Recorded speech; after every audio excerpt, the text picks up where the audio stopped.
May tatanong nga pala ako sa'yo, kasi babae ka eh. Bakit may mga babae na hindi nakakasawang tingnan? Ewan ko, ba't mo naman nasabi yan? Kasi meron talaga mga babae, pag habang tinititigan mo, lalo kang mai-inlove. Meron din namang mga babae na nakakasawang tingnan pag tinititigan. Kaya pala in love ka sa akin. Hindi naman. Kasi sa'yo, kakaiba sa lahat.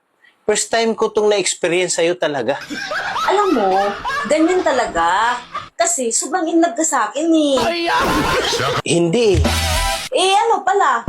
Yung ibang mga babae kasi, pag tinititigan mo, lalo kang may in love eh. Pero sa'yo, kakaiba. Habang napapanood kita sa TikTok, lalo akong na-in-love sa'yo. Ba't lalo kang in love sa akin pag napapanood mo ko sa TikTok?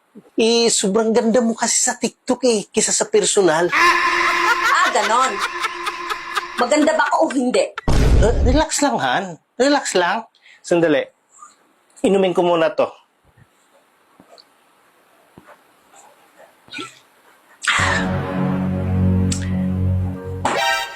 Oh. Han, ikaw ba yan? Bakit? Tayo lang namang dalawa dito ah. Kasi Han, sobrang ganda mo na. Ang gulo mo kasi kausap. Han, balik ka dito. Hindi pa tayo tapos. Saulin mo tong beer. Paano mo isauli yan? Ininuman mo na. Mali yung binigay eh. Paano naging mali yan? Iisa lang naman ang Red Horse.